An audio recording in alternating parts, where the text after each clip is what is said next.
જો તમારી work permit પૂરી થવાની છે ને તમારો એજન્ટ તમને એમ કહે છે કે તમે સ્ટડી પરમિટ ઉપર આવી જાઓ, તો તમે 2 થી 3 વાર પહેલાં વિચારજો, કેમ કે સ્ટડી પરમિટ ઉપર તમે આવી તો જાઓ પણ લોંગ ટર્મમાં છે ને બહુ માથાકૂટ છે. કેમ કે પહેલાં તમે સ્ટડી પરમિટ ઉપર આવશો તો તમારે પાછી ફીસ પે કરવાની $8,000 થી $9,000.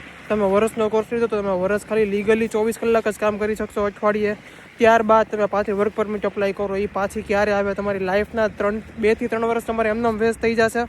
અને ત્યાર પછી તમારા પીઆરની કોઈ ગેરંટી નથી. કોઈ તમને લખીને નહીં આપે કે હા તમારા પીઆર થઈ જ જશે.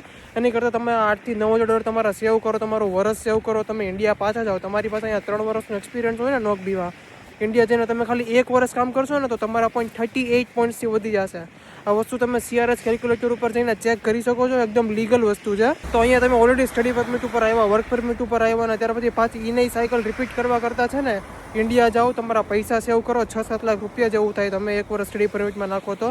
ફેમિલીની સાથે રહ્યો અને તમે આરામથી ત્યાંથી અપ્લાય કરો. પીઆર થવાના હશે તો તમારા અહીંયાથી કે ત્યાંથી થઈ જશે.